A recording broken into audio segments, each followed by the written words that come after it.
श्री गणेशाय नमः। आप देख रहे हैं यूट्यूब चैनल कर्म ज्ञान भक्ति। कर्म ज्ञान भक्ति में आपका स्वागत है। प्रत्येक मास में 2 बार आने वाली हर एक एकादशी भगवान विष्णु को अत्यंत प्रिय है। यह इतना विशेष दिन है जिसका व्रत और व्रत का पालन करने से मनुष्य अपनी मनोकामनाएं पूर्ण कर सकता है और धन की देवी माता लक्ष्मी भी उससे प्रसन्न होती है। सुख समृद्धि का वास होता है और मृत्यु के बाद भगवान विष्णु के परम धाम को पा सकता है। वैसे तो सभी एकादशी अपने विशेष महत्व और पूजा के लिए जानी जाती है, परंतु माघ शुक्ल पक्ष की जया एकादशी सबसे महत्वपूर्ण है। इस दिन सृष्टि के संचालक भगवान श्री हरि की पूजा अर्चना करने और उपवास रखने से साधक को मोक्ष की प्राप्ति होती है। इतना ही नहीं, प्रभु के प्रभाव से नकारात्मक शक्ति और आर्थिक समस्याओं से भी छुटकारा मिलता है। पंचांग के अनुसार माघ मास के शुक्ल पक्ष की एकादशी को जया एकादशी मनाई जाती है और इस साल 8 फरवरी 2025 को जया एकादशी का व्रत रखा जाएगा। 8 फरवरी 2025 शनिवार के दिन ब्रह्म मुहूर्त का समय है 5:47 और सूर्योदय का समय है 7:13 पर। धार्मिक मान्यताओं के अनुसार जया एकादशी पर भगवान विष्णु के माधव रूप की पूजा की जाती है। इस दिन माँ लक्ष्मी की पूजा भी की जाती है। मान्यता है कि विधि विधान से विष्णु जी और माता लक्ष्मी की पूजा करने से व्यक्ति के समस्त पाप नष्ट हो जाते हैं। जया एकादशी पर सुबह ही स्नान कर ले और साफ वस्त्र धारण करे, भगवान विष्णु और माता लक्ष्मी की पूजा करे और उसके बाद एकादशी व्रत की कथा करे या सुने। तो चलिए इस आने वाली जया एकादशी की एक पौराणिक कथा का श्रवण करते हैं। दोस्तों, इससे पहले आपको एक बात बताना चाहती हूँ कि अगर आपको इस वीडियो की माहिती थोड़ी सी भी उपयोगी लगे तो दूसरों के साथ भी अवश्य शेयर करिएगा, जिससे उसको भी उपयोगी बने। और आपको जिस वीडियो की माहिती अच्छी लगती है तो हमें कमेंट में ज़रूर बताना। आपने इस चैनल को सब्सक्राइब नहीं किया तो सब्सक्राइब कर लेना, क्योंकि मैं ऐसी ही भक्ति से जुड़ी माहिती लाती रहती हूँ। और नोटिफिकेशन बेल को ऑन कर देना, जिससे आपको नई वीडियो का नोटिफिकेशन मिल सके और नए वीडियो आप तुरंत देख सके। पौराणिक कथाओं के अनुसार जया एकादशी की व्रत कथा आज हम श्रवण करते हैं।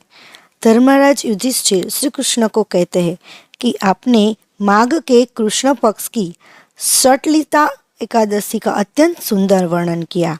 अब आप कृपा करके माघ शुक्ल एकादशी का वर्णन कीजिए। इसका नाम क्या है, इसके व्रत की क्या विधि है और इसमें कौन से देवता का पूजन किया जाता है। श्री कृष्ण कहने लगे कि हे राजन, इस एकादशी का नाम जया एकादशी है। इसका व्रत करने से मनुष्य ब्रह्म आदि पापों से छूटकर मोक्ष को प्राप्त होता है तथा उसके प्रभाव से भूत पिशाच आदि योनि से मुक्त हो जाता है। इस व्रत को विधि पूर्वक करना चाहिए। अब मैं तुमसे पद्म पुराण में वर्णित इसकी महिमा की एक कथा सुनाता हूँ। देवराज इंद्र स्वर्ग में राज करते थे और अन्य सब देवगण सुख पूर्वक स्वर्ग में रहते थे। एक समय इंद्र अपनी इच्छा अनुसार नंदनवन में अप्सराओं के साथ विहार कर रहे थे और गंधर्व गान कर रहे थे। इस उत्सव में सभी देवता, जाने माने संत और दिव्य पुरुष भी शामिल हुए थे। उस समय गंधर्व गान गा रहे थे और गंधर्व कन्याएं नृत्य प्रस्तुत कर रही थी। सभा में माल्यवान नामक एक गंधर्व और पुष्पवती नामक गंधर्व कन्या का नृत्य चल रहा था। इसी बीच पुष्पवती की नज़र जैसे ही माल्यवान पर पड़ी, उस पर वो मोहित हो गई। पुष्पवती ये सोचकर सभा की सर्व मर्यादा को भूलकर ऐसा नृत्य करने लगी जिससे माल्यवान उसकी ओर आकर्षित हो जाए। माल्यवान गंधर्व कन्या की भंगिमा उसको देखकर सुध-बुध खो बैठा और गायन की मर्यादा से भटक गया, जिससे सुर ताल उसका साथ छोड़ गए। दोनों ही अपनी धुन में एक दूसरे की भावनाओं को प्रकट कर रहे थे, किंतु वे इस बात से अनजान थे कि देवराज इंद्र उनकी इस नादानी पर क्रोधित हो रहे थे। इनके ठीक प्रकार से न गाने तथा स्वर ताल ठीक न होने से इंद्र इनके प्रेम को समझ गया और उन्होंने इसमें अपना अपमान समझकर उनको शाप दे दिया। इंद्र ने कहा, हे मूर्खों, तुमने मेरी आज्ञा का उल्लंघन किया है, इसलिए तुम्हें धिक्कार है। अब तुम दोनों स्त्री और पुरुष के रूप में मृत्यु लोक में जाकर पिशाच रूप धारण करो और अपने कर्म का फल भोगो। इंद्र का ऐसा शाप सुनकर वे अत्यंत दुखी हुए और हिमालय पर्वत पर दुखपूर्वक अपना जीवन व्यतीत करने लगे। उन्हें गंध, रस तथा स्पर्श आदि का कुछ भी ज्ञान नहीं था। वहाँ उनको महान दुख मिल रहे थे।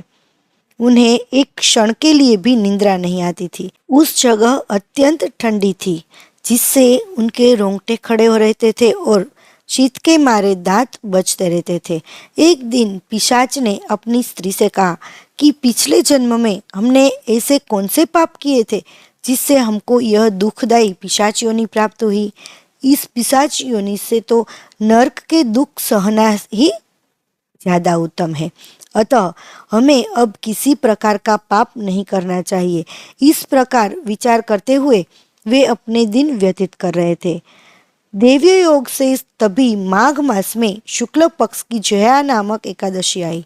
इस दिन उन्होंने कुछ भी भोजन नहीं किया और न कोई पाप कर्म किया, केवल फल फूल खाकर ही अपना दिन व्यतीत किया और सायंकाल के समय महान दुख के पीपल के वृक्ष के नीचे बैठ गए।